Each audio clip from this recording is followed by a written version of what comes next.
네, 오늘은 요한계시록 8장 말씀을 좀 살펴보려고 합니다. 금향로에 담긴 기도라고 하는 제목으로 같이 말씀 나누는데, 우리 요한계시록 8장 1절에서 13절 말씀을 저와 여러분 한 절씩 교도합니다.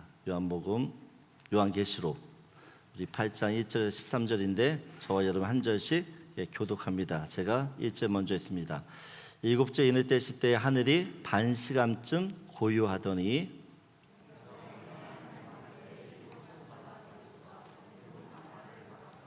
또 다른 천사가 와서 제단 곁에 서서 금향로를 가지고 많은 향을 받았으니 이는 모든 성도의 기도와 합하여 보좌 앞 근 제단에 드리고자 함이라.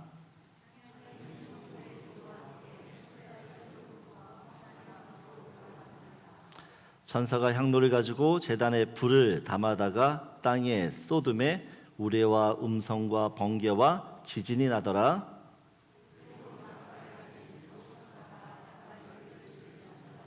첫째 천사가 나팔을 부니 피 섞인 우박과 불이 나와서 땅에 쏟아지매 땅의 3분의 1이 타버리고 수목의 3분의 1도 타버리고 각종 푸른 풀도 다 타버렸더라.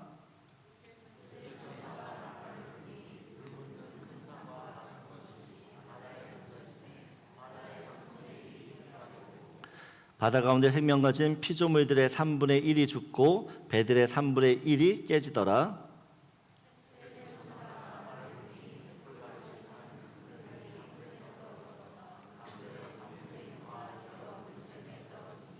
이 별 이름은 쓴 쑥이라. 물의 3분의 1이 쓴 쑥이 되매 그 물이 쓴 물이 되므로 많은 사람이 죽더라.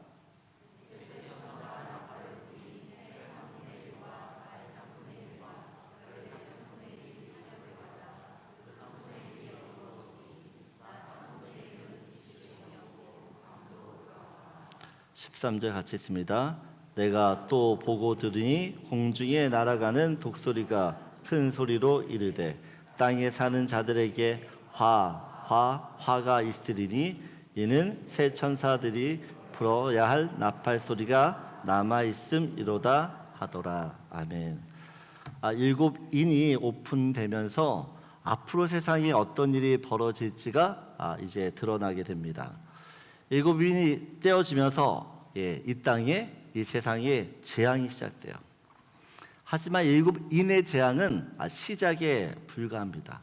일곱 나팔 또 일곱 대접 계속해서 재앙이 나오는데, 일곱 나팔과 또 일곱 대적의 재앙은 이전보다 그 크기와 정도가 점점 세져요.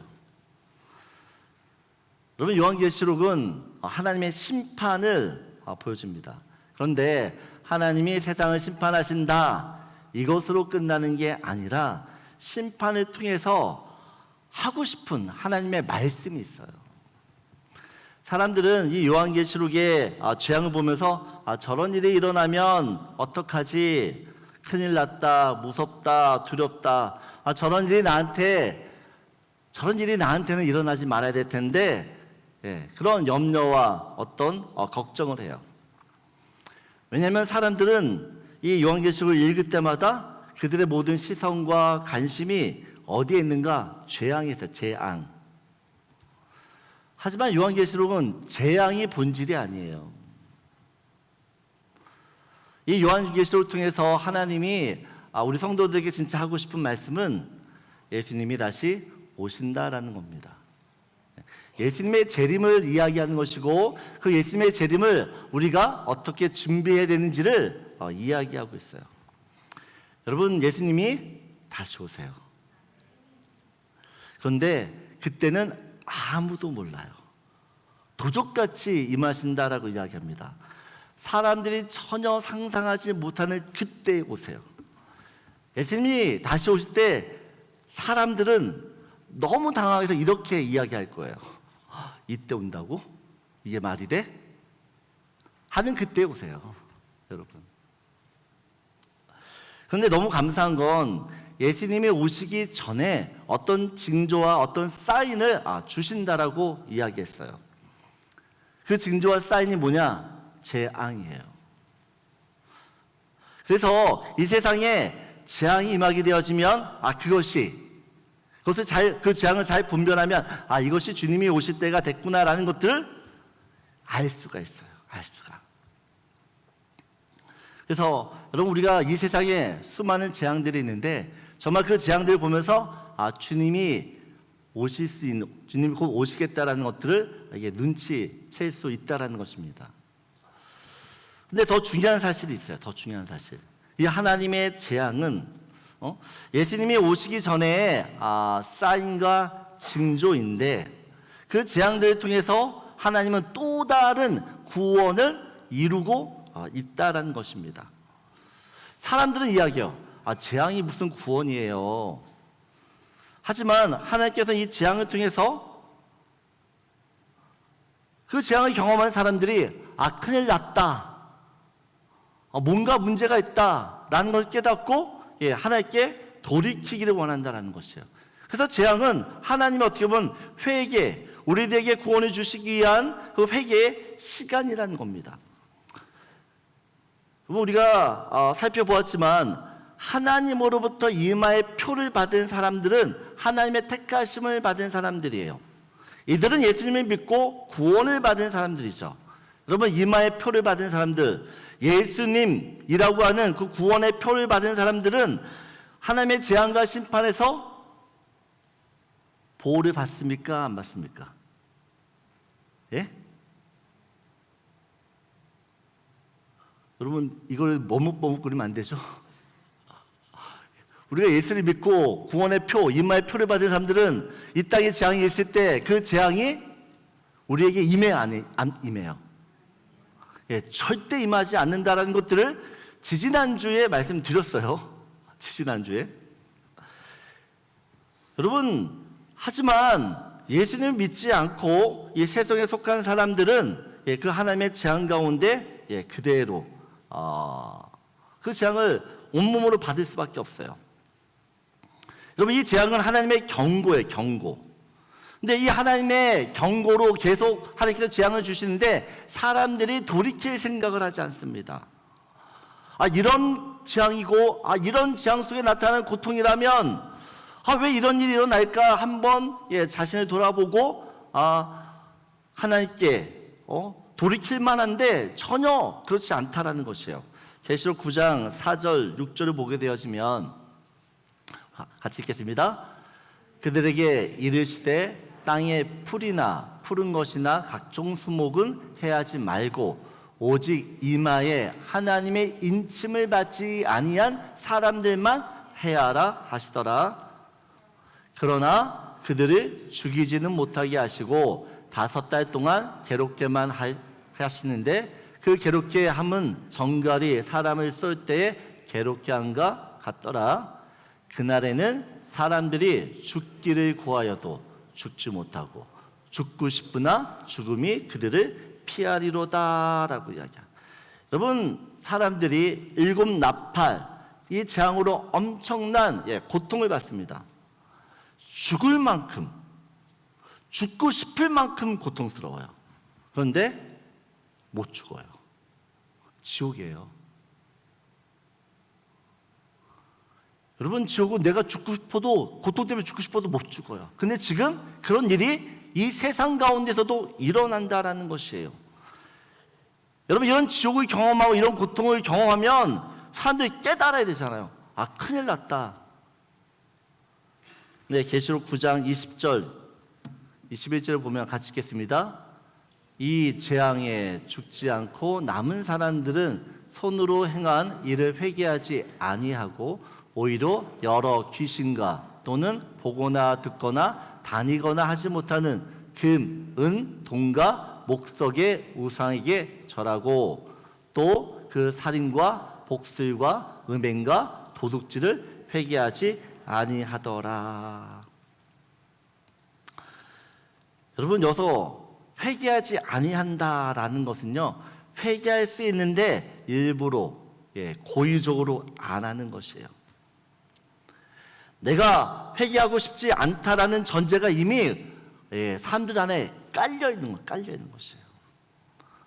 아니 정말 지옥 같은 고통이 있는 재앙을 겪고 있으면서도 오히려 더 우상한테 가요. 더 죄악 가운데 그 죄악이 점점 심해져요.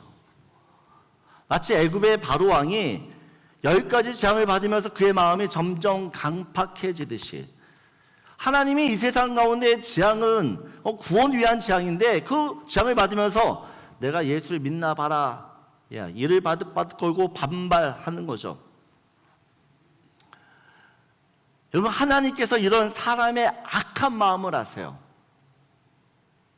그런데 그런 사람의 악한 마음을 아심에도 불구하고 계속해서 이 사람들을 돌이키시려고 애를 쓰세요. 여러분, 하나님의 마음은요, 악한 사람일지라도 그 한 사람을 구원하시고자 하는 것이 주님의 마음이에요.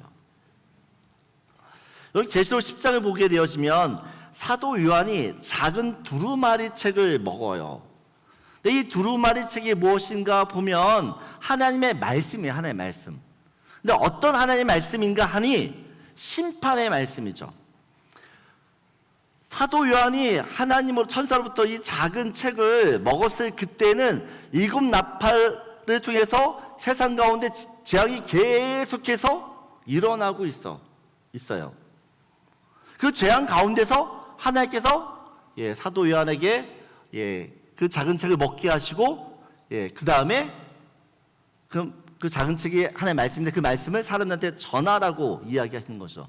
그 말씀이 무엇이냐라고 할 때 심판의 말씀인데 그 심판의 말씀을 10절, 11절 같이 읽을까요? 10장 같이 읽겠습니다. 그가 내게 말하기를 네가 많은 백성과 나라와 방언과 임금에게 다시 예언하여야 하리라 하더라. 여러분, 지금 일곱 나팔을 통해서 사람들 가운데 하나님의 재앙이 임했습니다. 근데 그 재앙은 아까 계속 말씀드리지만 돌이키라는 재앙이에요. 근데 재앙만 하시는 게 아니라 그 재앙 가운데서도 어떻게 해요? 하나님의 말씀을 사도 요한을 통해서 계속 전하게 한다라는 거예요. 전하게 한다. 여러분, 하나님께서는 창세 이래로 계속해서 사람들에게 선지자들을 보내셨어요. 선지자들. 그 선지자들을 통해서 끊임없이 반복적으로 하시는 말씀이 있어요. 그게 뭐냐? 돌아오라. 그런데 사람들이 이 선지자를 어떻게 대우하는가 하면 예수님이 이렇게 말씀하셨어요. 마태복음 23장 34절 같이 읽겠습니다. 그러므로 내가 너희에게 서기관을 보내매 너희가 그 중에서 더러는 죽이거나 십자가에 못 박고 그 중에서 더러는 너희 회당에서 책짓질하고 이 동네에서 저 동네로 따라다니며 박해하리니. 여러분, 하나님께서 선지자를 보내셨어요. 그 선지자를 통해서 하나님의 말씀을 계속 대언케 하셨어요. 근데 사람들이 그 선지자들을 어떻게 대우했다고요? 죽였어요. 왜 죽이는가? 듣기 싫은 거예요. 듣기 싫어요. 그래도 죽여요. 여러분, 제가 만약 하나님이라면 이런 사람들의 수모와 무시와 모욕과 어떤 이런 반발, 이걸 당하면서 야, 니는 정말 가망 없어. 그냥 선지자 안 보낼 것 같아요. 말해도 듣지 않을 그 악한 사람에게 왜 선한 선지자를 보내서 선한 사람을 죽게 해요?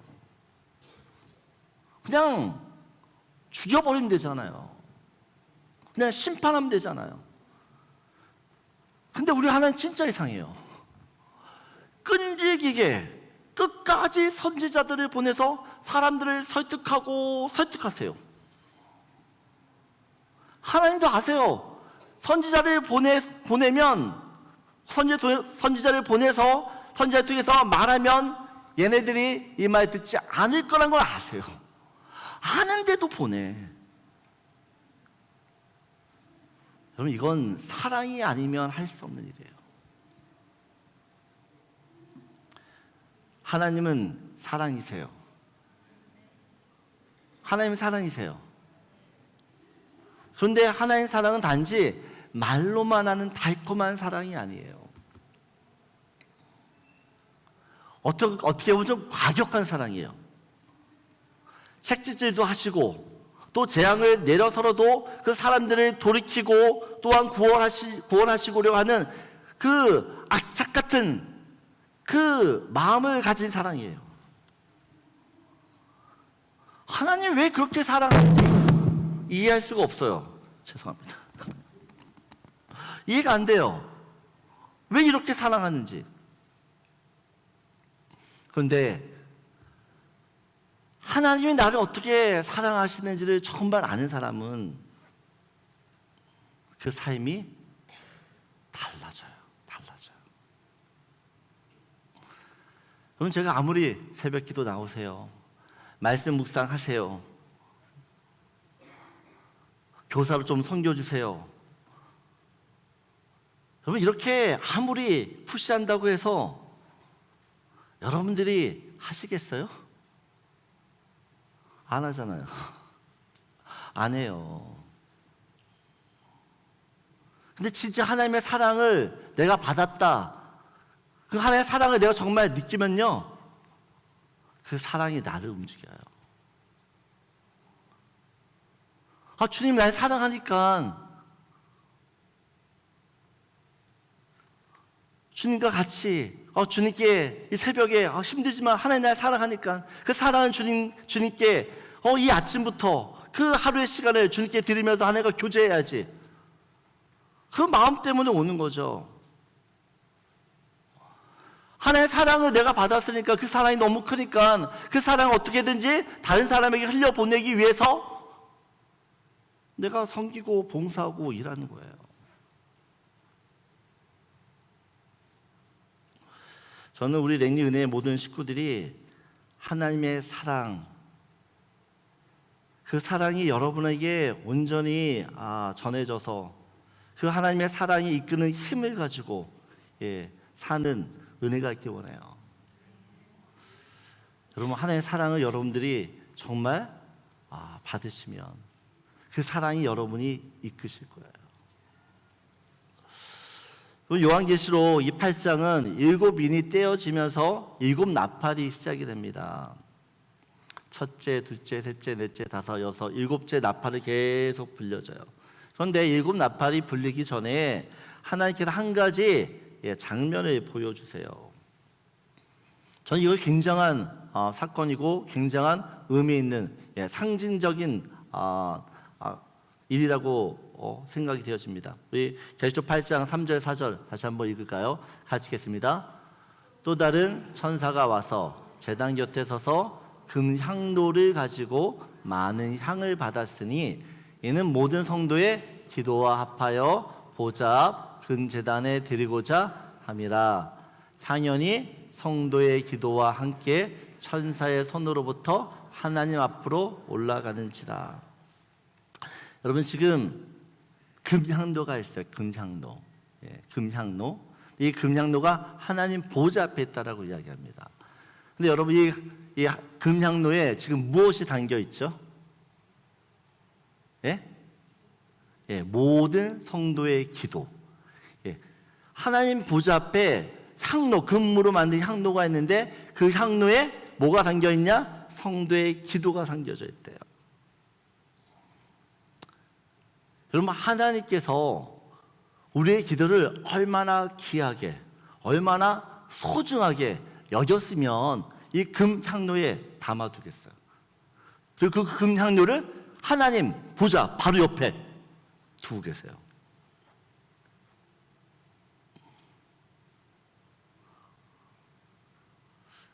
그런데 우리 솔직하게, 여러분은 하나님께 드리는 내 기도가 이렇게 소중하게, 이렇게 귀하게 대접받는다라고 믿어지세요?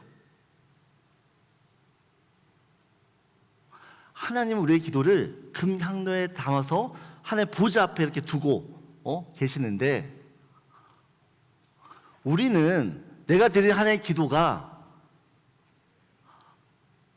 귀하게 하나님이 여기신다라고 믿어지는 거예요. 믿어지세요, 안 믿어지세요? 저는 안 믿어져요. 저는 잘 안 믿어져요. 아니, 솔직해지자니까요. 거짓말해요. 안 믿어질 때가 많아요. 예? 여러분, 우리는 기도를 정말 많이 해요. 근데 기도를 진짜 많이 하는데 기도할 때마다 질문과 또한 의심과 또 의문들이 끊이지 않아요. 하나님이 정말 내 기도 들으시는 거 맞아? 내가 이렇게 기도하는데 이 기도는 진짜 어디에 있는 거야? 하나님 내 기도를 들었다면 왜 아무런 일도 일어나지 않는 거야? 아니 내가 이렇게가 아니 몇십 년 동안 이렇게 기도했으면 왜 하나님 응답하시지 않고 나는 언제까지 응답 없는 기도를 계속 해야 되는가? 우리 기도할 때마다 이런 생각들을 계속해요. 사도 요한 당시 초대교회 성도들은 우리보다 더한 질문을 가지고 있었어요. 더한. 왜냐하면 도미티안 박해로 인하여 수많은 사람들이 지금 핍박받고 또한 순교당하고 있어요. 핍박받으면서 죽어가면서 이 초대교회 성도들이 뭘 해요? 하나님께 부르짖어 기도해요. 그런데 아무런 응답이 없어. 억울하게 내가 지금 죽는데, 원통하게 내가 죽는데,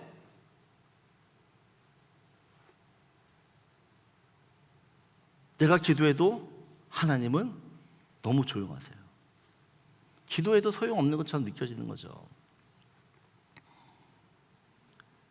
로마 군인과 유대인들, 기도하며 부르짖으며 죽어가는 그 초대교회 성도를 보면서 무슨 생각을 할까요? 무슨 생각? 저들이 믿는 예수는 정말 힘이 없구나. 야, 저렇게 기도하면 뭐가 일어나야 되는데 아무 일도 없네.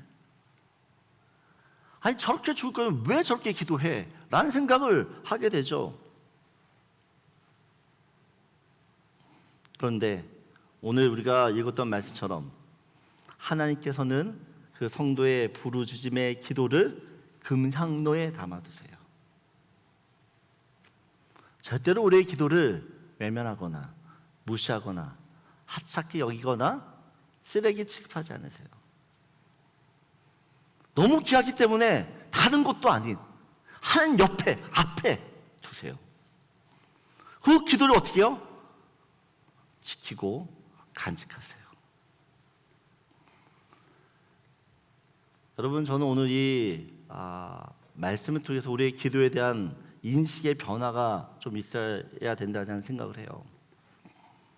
여러분, 기도는 내 문제를 해결하는 도구가 아닙니다.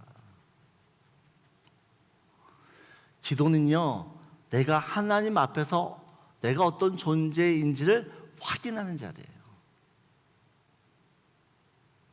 기도가 뭐라고요? 내 존재를 확인하는 자리, 내 존재. 여러분, 우리가 기도하면서 왜 실망해요?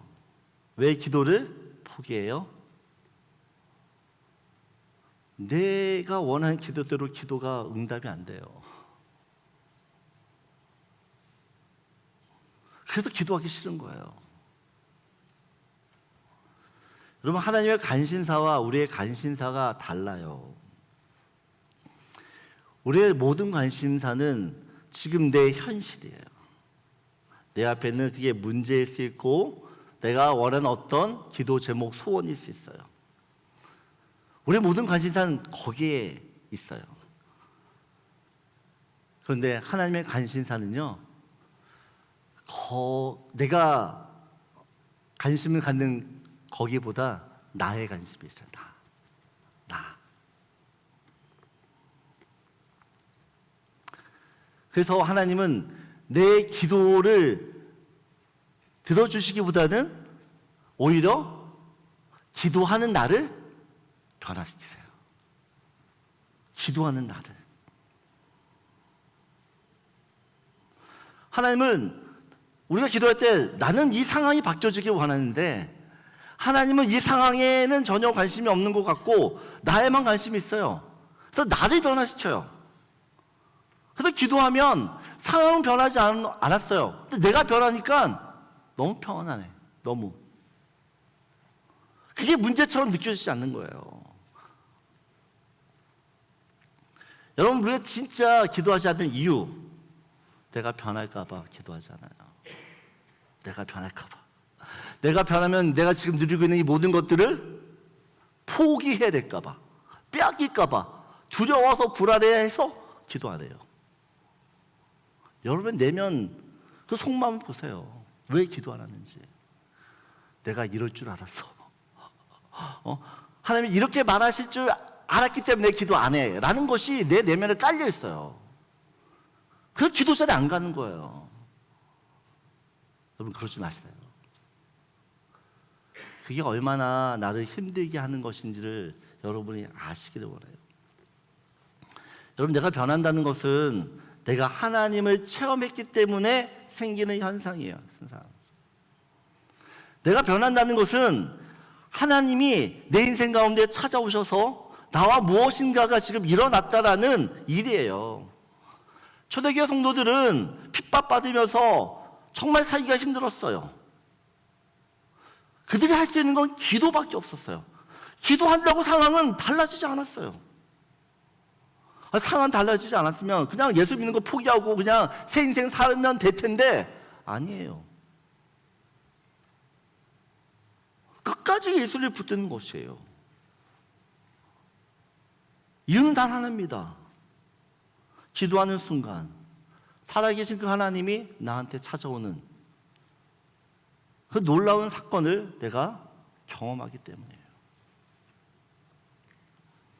기도할 때 하나님은 하나님 자신을 우리에게 선물로 주세요.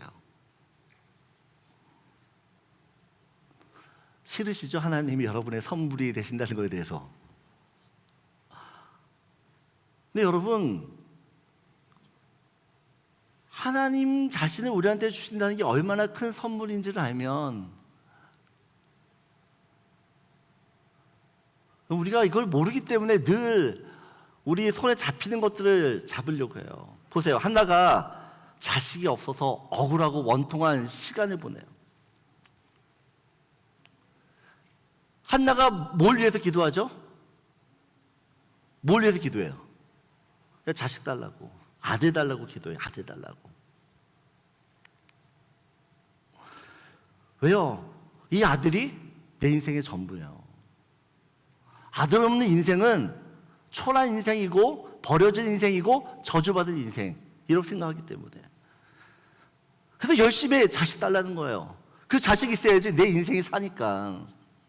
근데 기도하면서 한나가 하나님과 어떻게 해요? 마음이 통해요. 마음이. 하나님이 어떻게 보면 그 한나 인생에 들어오신 거죠. 그 인생에 들어오신 거예요. 하나님이 한나 인생에 들어오니까 자식이 더 이상 중요하지 않아요. 중요하지 않아요.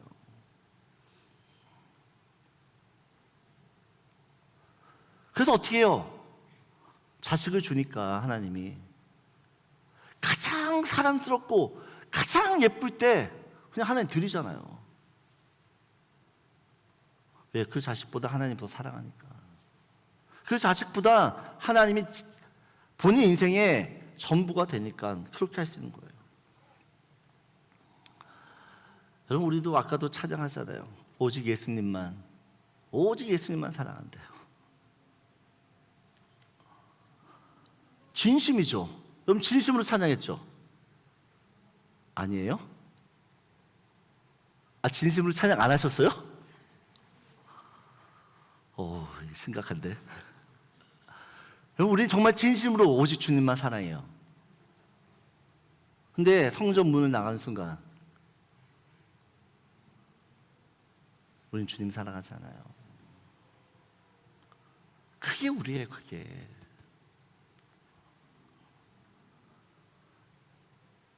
그래서 정말 우리가 주님을 만나야 돼요. 주님이 어떤 분이신지, 정말 그분이 진짜 나의 전부가 되는 순간, 여러분, 이 세상의 그 어떤 것도 나를 힘들게 해도 그것을 내가 흔들리지 않아요. 여러분, 지난주에 정광신 목사님 오셔서 했던, 계속 뭘 말씀하세요? 망해도 괜찮다는 거잖아요. 실패해도 괜찮다. 왜요? 우리는 이미 많은 것을 가지고 있어요. 많은 것을. 영원한 생명, 영원한 하나님 나라, 영원한 그 하나님의 축복, 그 영원한 하나님이 내 옆에 계세요. 그거면 되는 거 사실은. 근데 우리 그게 전부가 안 되잖아요. 여러분, 그게 전부가 되는 게 믿음이에요. 그걸 믿는 게 믿음이라고요. 믿어지지 않는데 여러분, 그걸 믿으셔야 돼요. 그럴 때 내 인생이 정말 예수 때문에 행복하게 되는 거예요. 예수만 있어도 행복하게 되는 거예요. 저는 정말 제가 사랑하는 우리 랭리 은혜 모든 식구들이 예수님을 믿기를 원해요. 예수님이 영원한 내 편이시다라는 것을, 예수님이 나를 정말 사랑하신다라는 것을 알면 내 인생이 진짜 달라져요. 달라져요. 여러분, 요한계시록 6장 9절 10절 보면 일곱 인 중에서 5인을 뗄 때에 그 하늘 제단 아래에 사람들이 하나님께 자신들의 억울함을 풀어달라고 요청을 해요. 근데 이때 주님께서 때가 차지 않았다라고 말했어요. 때가 차지 않았다. 여러분, 기도에는 주님의 때가 있어요. 주님의 때. 이스라엘 백성들이 애굽 노예로 살면서 너무 괴로웠어요. 그래서 하나님께 부르짖기 시작합니다. 부르짖기 시작해요. 한두 번 부르짖는 게 아니에요. 1, 2년 부르짖는 게 아니에요. 몇십 년? 아니, 몇백 년이 될 수 있어요. 정말 한참을 부르짖은 다음에, 그 다음에서야 하나님이 응답하세요. 그게 출애굽기 2장 23절, 24절인데 같이 읽겠습니다. 여러 해 후에 애굽 왕은 죽었고 이스라엘 자손은 고된 노동으로 말미암아 탄식하며 부르짖으니 그 고된 노동으로 말미암아 부르짖는 소리가 하나님께 상달된지라. 하나님이 그들의 고통 소리를 들으시고 하나님이 아브라함과 이삭과 야곱에게 세운 그의 언약을 기억하사. 여러분, 하나님께서는 왜 우리가 부르짖으면 바로 응답하시면 좋을 텐데 뜸을 들이실까요? 뜸을 들이세요. 빨리 내 억울함 풀어주면 좋잖아요. 근데 하나님께서 우리의 기도를 들으시고 부르짖음을 들으심에도 불구하고 뜸을 들이시는 이유는 하나님의 완전한 구원 때문에 그래요. 완전한 구원. 여러분, 하나님께서 이스라엘을 출애굽시키기 위해서 430년을 기다립니다. 430년. 그 430년이 되었을 그때에 하나님이 이스라엘 백성들을 출애굽시켜요. 왜냐하면 그때가 가나안 땅의 제약이 가장 번영했고, 그래서 더 이상 그 가나안 땅을 하나님이 보실 수 없는 그때가 되었기 때문에, 그래서 이스라엘 백성들로 하여금 하나님 백성으로 성장하게 만들고 하나님 나라를 세울 수 있는 어떤 기초와 토대가 마련된 때가 430년 후예요. 여러분, 기도할 때 주님의 때가 있다라는 것들을 기억하셔야 돼요. 주님의 때. 근데 그 주님의 때는 하나님 나라라고 하는 그 관점과 시야와 또 하나님의 이 구속사적인 관점에서 바라봐야지만 이해가 됩니다. 우리는 늘 기도하면서 빨리 해결되길 바라요. 기다리는 거, 또 참는 거 못해요. 이유는 딱 하나, 지금 너무 괴로우니까. 근데 여러분, 나만 괴로운 게 아니에요. 나만 괴로운 게 아니에요. 이게 무슨 말인가? 보세요. 지금 성도의 기도가 어디에 있다라고 했죠? 어디에 있어요? 금양로. 그럼 금양로는 지금 어디에 있어요? 하나님 보좌 앞에 있어요. 그러면 이 성도들의 기도는 어떤 기도예요? 이 금양로에 담긴 기도는 어떤 기도예요? 어떤 기도일 거예요? 억울한 기도예요. 고통스러운 기도예요. 슬픈 기도예요. 눈물의 기도예요. 눈물의 기도. 좀 보세요. 성도들의 마음이 담긴 기도인데 그 마음은 원통함과 억울함과 서운함과 온갖 이 인간이 가질 수 있는 그 너무나 아픈 그런 기도들이에요. 여러분, 그런 기도를 하나님이 보면서 마음이 어떠실까요?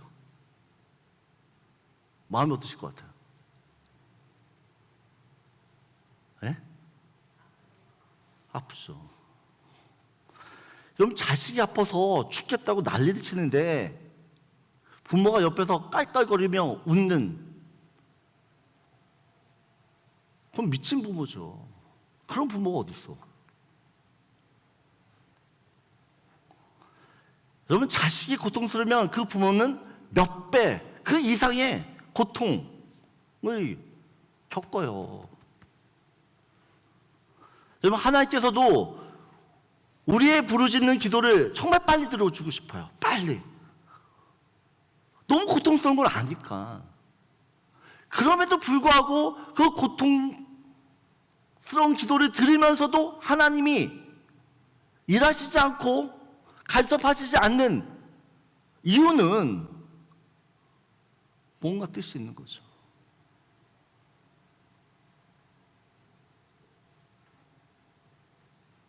여러분, 예수님께서 십자가에서 정말 고통스럽게 죽어가고 있을 때 가장 먼저 그 십자가에 달려가서 예수님을 내리고 싶은 분은 하나님이세요.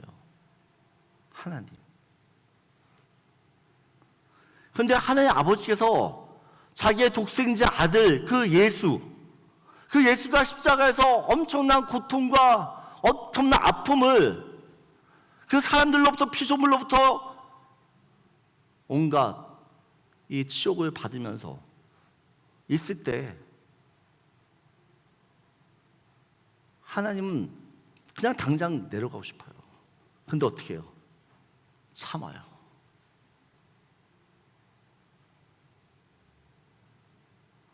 차라리 내가 죽지 왜 내가 너를 보냈을까 하는 게 하나님 마음이겠죠. 근데 하나님 왜 참는 거예요? 왜 고통스러운 그 모습을 보면서 뭐 때문에 기다리는 거예요? 뭐? 여러분, 그 십자가의 고통과 죽음 때문에 저와 여러분이 산 거예요.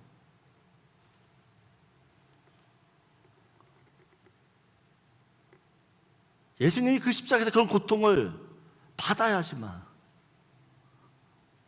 저 여러분 살기 때문에 주님이 끝까지 참는 거예요. 하나님 아버지가 고통스럽지만. 여러분, 우리는 기도할 때마다 나의 억울함, 나의 속상함, 나의 원통함만 생각해요. 근데 기억하세요. 내가 그렇게 원통하고 서글퍼하면서 아파할 때 우리 하나님 아버지는 나보다 더 깊은 아픔과 고통 가운데 있으세요.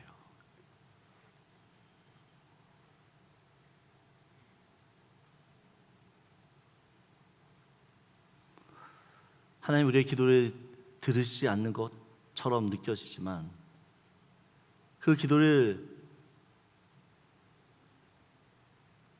이루어주시지 않는 이유는 하나님의 선하신 계획이 우리 인생 가운데 있기 때문에 하나님도 기다리시는 거예요. 여러분, 요한계시록 8장 이 8장의 금양로에 담긴 성도의 기도, 여러분 이것이 우리에게 얼마나 하나님이 주시는 위로와 또한 은혜가 되는지를 기억하셔야 됩니다. 하나님께는 결코 여러분의 기도를 그냥 흘려보내지 않으세요.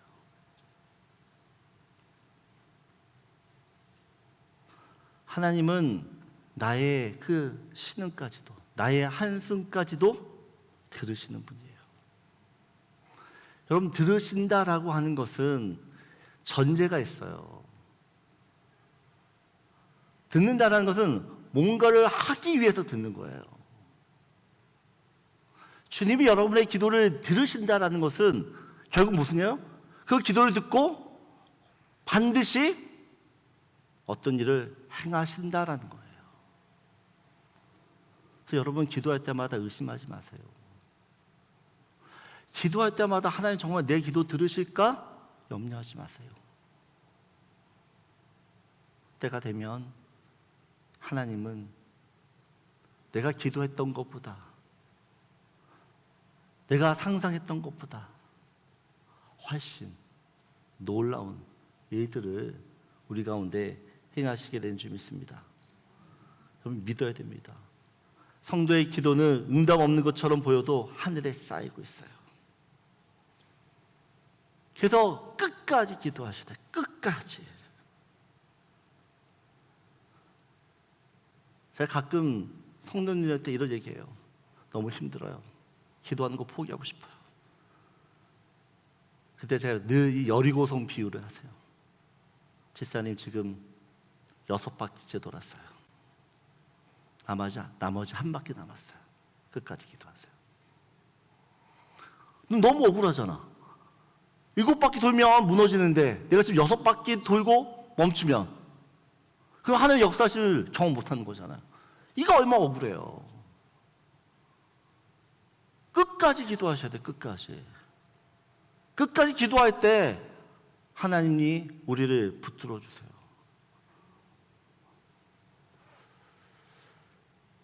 하나님 때가 반드시 옵니다. 그러기에 기도하면서 낙심하지 마세요. 우리의 기도가 하나님이 너무 아끼시는 금향도에 있어요. 그 기도를 보시고 하나님이 내가 반드시 그 기도에 응답할 거야. 조금만 참아, 조금만 기다려.